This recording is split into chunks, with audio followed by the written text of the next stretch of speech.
Bola, Osha, you're really a man that needs little introduction, but as we turn the mic around and put you on the spotlight, I'm going to indulge our audience a little bit anyway. You've really become the voice of a generation here in Australia, having built an incredible media career hosting TV shows like Australian Idol, The Bachelor and Bachelorette, Bondi Rescue, The Masked Singer.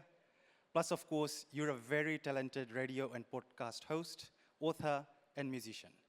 And let's not forget, a celebrated vegan. Please give a warm round of applause to Osher Günsberg. Wulavanaka, Raeed, lovely to see you today. Thanks for having me. So, Osher, you're clearly very passionate about climate action. Can you tell us when and how this first came about? I'm old, right? I'm real old. Like, I remember when the world got together in the mid-'80s and kind of decided that, oh, our chlorofluorocarbons are going to destroy the ozone layer. And that's the first time I heard about greenhouse effect. And then, there was quite a lot of really intense, shall we say, dramatizations of how that might play out. Kevin Costner's Waterworld among them. And so early on, I kind of knew that, oh, well, we can't live the way we're living without, consequence. But then somewhere around 1992, Montreal Protocol, everyone kind of got together and went, and we figured it out. I was like, okay, great. We do it if we want to. And then we didn't. And it's kind of, we're heading down this road of things getting, solutions being in front of our faces, economic prosperity being in front of our faces, but turning away from it. I've had, climate anxiety struggles that at one point nearly sent me completely nuts. Actually, I went nuts. And then I got not nuts and doing a lot of exposure therapy on the beaches of Fiji, to be honest, Raeed. And look, I want to be able to look at my kids and say I did absolutely and utterly every single thing that I could. That's wonderful. As someone who uses their platform to advocate on climate action, how did your background and experiences shape your perspective on environmental issues? I guess that I have been very lucky in my career that I've traveled a fair bit and I've seen many different ways of life and different ways of living around the world, different cultures, attitudes towards, the way that we've always done things, or, hey, this is a good idea. Let's try something new. And that's really kind of shaped how I've, seen. I spent 10 years living in America, which is, I heard it saying the other day, it's the most developed advanced country, the most developing advanced country in the world, which has, on one side, like unbelievable science and technology and incredible money going into development. And on the other side, so many people living just dire poverty who've never got a chance of escaping it. And, I did get to witness how innovation can really transform a society. And I see my country that I love so much. And I think to myself, wow, we really truly could set ourselves up for the next 100 years if we did the right thing now. And I'm talking economically, I'm talking prosperity, I'm talking security. I'm not even, I go out Western Sydney we're making this documentary about 2 or 3 months ago. We went up to Western Sydney and in this one street we shot in, I think there were 10 houses, 8 of them had solar panels. They don't have solar panels because they love trees. They have solar panels because it's cheap for electricity. Like it all comes together. But unfortunately, the story we've been telling is one of fear and let's not change things. But come on, we could do so much better.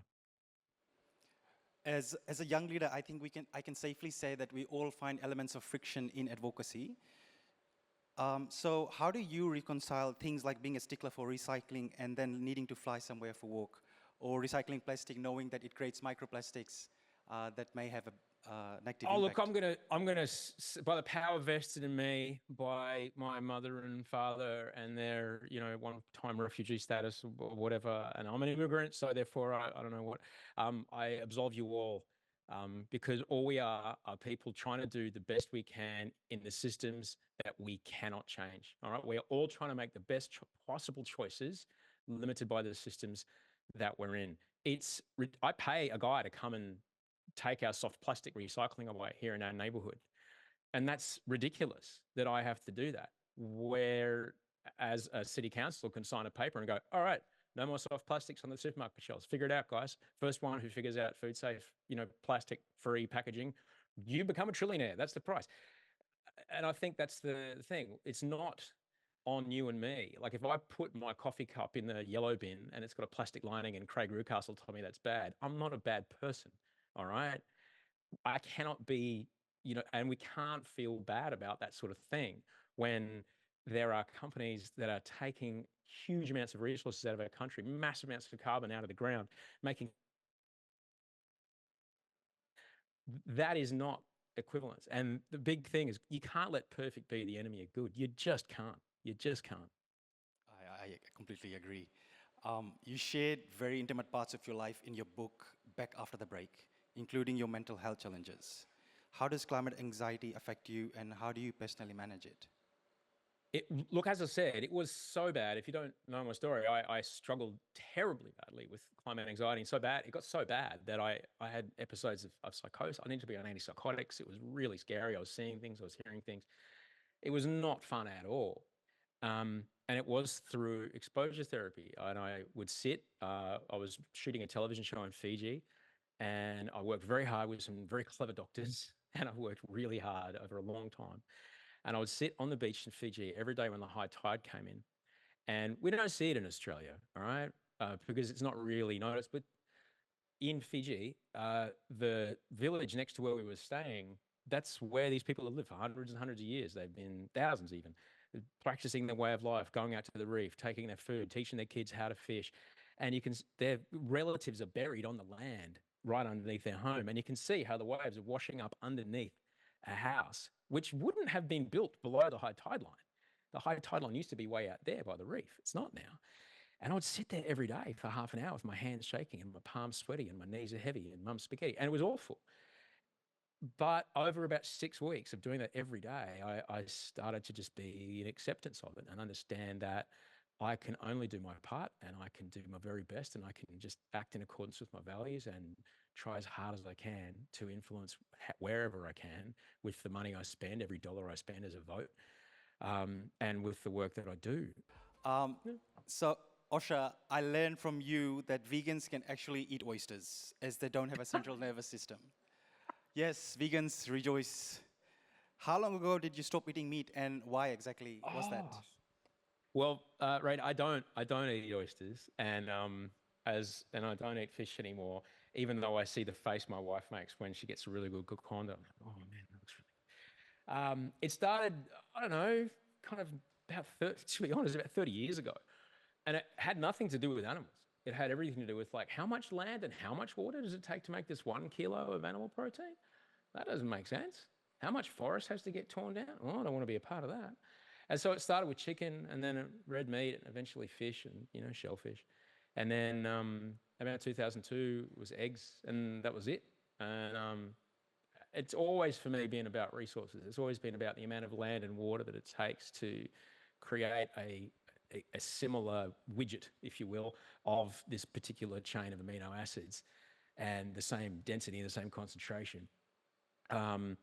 It just boggles my mind. If you're a VC and I pitch to you and say, hey man, I've got this thing, I can make a kilo of it. I'm going to need 15,000 liters of drinkable water. What do you reckon? But there's also this one you need about 10 times less. Which one do you want to buy? You're like, forget about it, man. That's way too much water to make that. And we have enough land and resources to feed everyone in the world right now, but what we feed them might change, and that's okay. I've dabbled in insects. All right, I've dabbled in eating insects along this way. That's really interesting, particularly the larval stuff. It's fascinating that right here in Sydney, actually, there's a Circle Harvest, I think is the name of the company. And that's that's kind of how it's always been. I mean, I like that I don't have to kill anything to eat and to live. That's nice, but what anybody else puts in their mouth is their business. I went to a wedding on Malé up in the north near Lambasa in your country, and there was it was amazing. We took longboats there, and there was like proper earth ovens, and well, I ate a lot of cassava that day because that was all there was for me. But it was extraordinary, It was so beautiful. People were eating pig and turtle and everything that day, and it's fine, That's what they want to do. That's okay. But that's my choice, and it's always been about resources for me. So, Osher, as you mentioned before, you have a very special connection to the Pacific. Mm. Your wife is Fijian. I'm interested to know, how has your interaction with Pacific Island cultures, like you just mentioned, influenced your perspective on global issues like climate change and environmental conservation? Well, we hear a lot about Africa, and which is wise because it's a colossal country and it's going to play a huge role in the next 50, 100 years. And that there's many people there who are paying the penalties of climate uh, climate change and global warming that they had nothing to do with. Yet right on our doorstep, it's all over the place. And the most precious, precious, precious places that you just simply, that cannot, so sadly, cannot be saved, cannot be saved.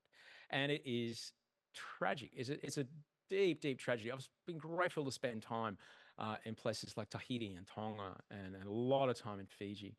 And these are beautiful cultures that go back for eons with so much, so many lessons for all of us to learn. And yet we have this idea in Australia because we just have so much space, right? But we're talking like if you're from Tuvalu, all right, or if you're from Kiribati, the amount of space you have to call home and your country is shrinking. And what are you going to do then? And, we talk about, always was, always will be. We talk about connection to land. The amount of things that we are going to need to do, and thankfully it exists, this idea of changing, moving an entire community to keep the cultural cohesion and keep the social cohesion and keep that absolute precious kind of lessons that we can all treasure for eternity in one space together is really, really, really important. There's a lot of lessons we can learn from diasporas around the world. And thankfully, there are some people working very, very hard in this space. But as Australians, I think, we are going to have to kind of get around the idea that we are a very, very big edge of the pool and there's a lot of people swimming towards us. And it's going to be fine because the food is amazing. So you've lived an interesting life. Looking back, is there anything you wish you had known or done differently earlier in your career or personal journey? Just Any, don't. Just any when regrets people worth say sharing? you may want to have a think about how much you're drinking, listen. I think I was 22 the first time someone says, "Are you really? What do you keep doing this for?" I didn't stop drinking until I was 36, so I'm nearly 14 years sober now. But yeah, I just would have been like, just drunk less, man. It's not good for you. And looking ahead, what kind of world do you want to see and leave for your kids, Wolfie and Georgia? Look, honestly, we have this opportunity to build a world in where there is community and there is cooperation and there is so much prosperity. If only we realize that there's more pie than there is pie chart, we're going to be all right, which there is. We just need to get this idea of mine out of our brains. We'll be okay. Thank you so much, Osher, for sharing so generously with us today. You're clearly very passionate about climate activism, and it's inspiring, especially for a young leader like me, to see someone of your standing using their platform for good. It's been awesome to get to know you a little better. Let's please give a final round of applause for Osher. Sorry I couldn't be there. Thank you.